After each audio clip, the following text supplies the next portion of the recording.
Hey everyone, Jennifer Lee Chan here from NBC Sports Bay Area. Happy Monday after the Eagles won Super Bowl 59. So, next Super Bowl, Super Bowl 60, will be held in San Francisco.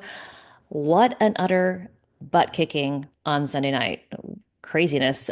Eagles ran away with it, never looked back. The Chiefs could never get anything going. They had one first down in the first half. That is crazy. Vic Fangio, former 49ers defensive coordinator, did an excellent job containing Patrick Mahomes. And Patrick Mahomes, the offensive line, not the best combination of guys there. He was sacked a number of times, and Jalen Hurts and Saquon Barkley, man, they just put together a show. But the defensive line of the Eagles really were the stars of the evening. So the big news on Sunday, of course, is that Deebo Samuel has requested a trade from the 49ers. And I spoke to the guys at Spot Track because, we've said so many different times. I mean, Matt Maiocco and I just did a podcast, so definitely check out 49ers Talk.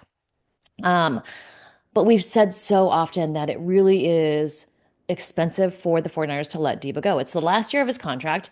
It is going to be a $31 million cap hit for the 49ers, but now Deebo Samuel and his representation, Tory Dandy, has asked for a trade out of the 49ers, and it is doable.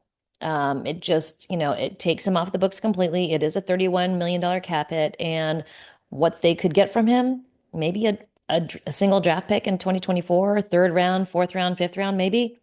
Um, I asked them about the trade for him, and they said it's almost exactly the same as the Stephon Diggs trade. So Stephon Diggs asked for a trade from the Buffalo Bills. They traded him to the Houston Texans, and they didn't just trade him. They traded Stephon Diggs, a sixth round pick in 2024, and a fifth round pick in 2025. What they got in return is a second round pick in 2025. Stephon Diggs, kind of more of a wide receiver, more of a finesse route runner. He's a guy that is more a true wide receiver than Deebo Samuel. What the 49ers can get for Deebo Samuel remains to be seen. Probably a single draft pick. It's probably going to be very similar to what the Bills got for Stephon Diggs, maybe a little bit less, but I think the 49ers are going to have to deal something. Deebo Samuel, maybe a later round pick. Um, but Deebo Samuel will get 22 something million in compensation, for getting paid in 2025. It's, just looking at Deebo Samuel's production over the last couple years. I mean, yes, he is a running back and a wide receiver. He does both, but his production has really dropped, especially as a running back. So, his all pro year, and Deebo Samuel was a Pro Bowler and all pro one year, 2021. Since then, he's dealt with a few injuries here and there. That was the year he played almost every single game. In 2021, he had a 6.2 yard per average run. That has dropped to 5.5 in 2022. It went back up to 6.1 in 2023. And then in 2024, 3.2 yards per carry. Not great. And that's the lowest of his NFL career. In 2020, kind of COVID year. He didn't play a whole lot, 3.3 yards per carry. It seems like the 49ers have tried to use him in the way they have in the past, and opposing defenses know where he's going to go. As far as receiving yards, that 2021 year, 1,400 yards receiving. Since then, 2022, 632 yards. The next year, 2023, 892 yards, 7 touchdowns. That was his best touchdown year in receiving. This year, 51 catches, 670 yards, 3 receiving touchdowns. So, excuse me, not as productive of a year for Deebo Samuel as it has been in the past.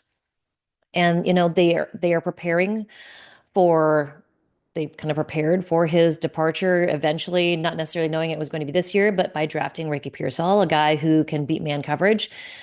Whether it's going to be Brandon Ayuk coming back, when he's going to be coming back, we're not sure. He tore his ACL and had some other knee damage in week 7.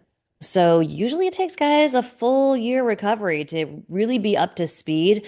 Maybe he's ready to start practicing week 2 or week 3. Maybe he's ready to start practicing week 1. We're not sure. I mean, the return of Brandon Ayuk is uncertain. The timetable is completely uncertain. What they do know is they have Juwan Jennings. He ended up being wide receiver number one, but they also need to renegotiate his contract, just like they need to do for George Kittle. Both Juwan Jennings, George Kittle only have 1 year left on their contract, no guaranteed money. So both of those players are going to want that. Um, so with Deebo Samuel getting asking for a trade, I think it will happen. Obviously, I don't think there's any way at this point that he remains on the team. Him expressing that he wants to be traded, yes, it's happened before, but that was a negotiation tactic. So this time, I think it is for real. Deebo Samuel will probably head to another team, and it's got to be a team that understands how they can use him as a wide receiver and a running back. So that's coming up. And the combine is in 2 weeks. That'll kind of be where we see John Lynch talking to a lot of other GMs and maybe working a deal at that point. So um, I was in New Orleans for just 20 hours and talked to a lot of guys. I posted some videos up. Chris Sims and Steve Smith and Dan Orlovsky. And coming up, I'll put up Steve Marici, who does think that Brock Purdy is the man. I also spoke to Rich Eisen, and the general consensus from all of these people that I've spoke to at the NFL honors and at the Super Bowl is that yes, Brock Purdy saw some challenges in 2024, but with his full complement of tools and weapons out on the field, they expect the 49ers to have a bounce back season in 2025. I spoke to Fred Warner, who said, "Hey, it was a tough season. It was a challenge, and yes, we're going to play till the whistle every single time, and they're going to put out a ton of effort, but this is the year where they actually get to recoup and, you know, recharge and feel better and go into the season mentally prepared. They did get humbled in 2024, and that may be a good thing." A good thing to be humbled and say, hey, they have to regroup. They've got to add some people to the roster. They've got to add some defensive linemen, maybe some offensive linemen to the mix to make sure that Brock Purdy stays healthy. I do think he's going to get high 50s, low $60 million per year. And I know that sounds crazy to normal people like you and me. But when you look at the grand scheme of football, you look at the big picture, quarterbacks are going to make 20 to 22% of the entire salary cap. Salary cap goes up to $272 million in 2025. And that means Brock Purdy is going to range about 59, 61 million, anywhere in there. 20 to 22% of the cap is that much money. Sounds crazy, but it is just the nature of the business. And with the huge jump in the salary cap, this is what's going to happen. Yes, Deebo Samuel's hit to the cap is $31 million, but it was either going to hit now or it was going to hit down the line. So, they have prepared for Brock Purdy's mega contract. They prepared for it with looking at how Deebo Samuel's contract was structured, how Brandon Ayuk's contract is going to be structured or is structured, what they're going to do when they take a look at George Kittle and Juwan Jennings. It just is what it is. That's why the draft is so important. They've got to get guys, young guys in from the draft that can produce like Dominic Pooney, like Malik Mustafa, Renardo Green. They've got to get those guys in because they can't make, there's a limit on what they can make. They make less money. It helps them stay under the salary cap. So the draft is so important. Do they get production out of Drake Jackson this year? Maybe, maybe not.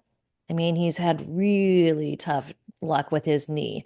They wanted more production out of Javon Kinlaw, and it just didn't happen. Javon Hargrave is a guy that they released to save money on the cap. Hopefully, they can bring him back, maybe with a renegotiated deal, or he can shop the market and see what he can get. He's a guy that they said, hey, you're always welcome back here, but we do have to do it at a lower rate. Um, so that's kind of the news from Sunday. Um, just fun to see everybody at NFL Honors. Eric Armstead is expecting his first son. He's been a girl dad for a long time, two girls. He won the Walter Payton Man of the Year award, which is incredibly deserved.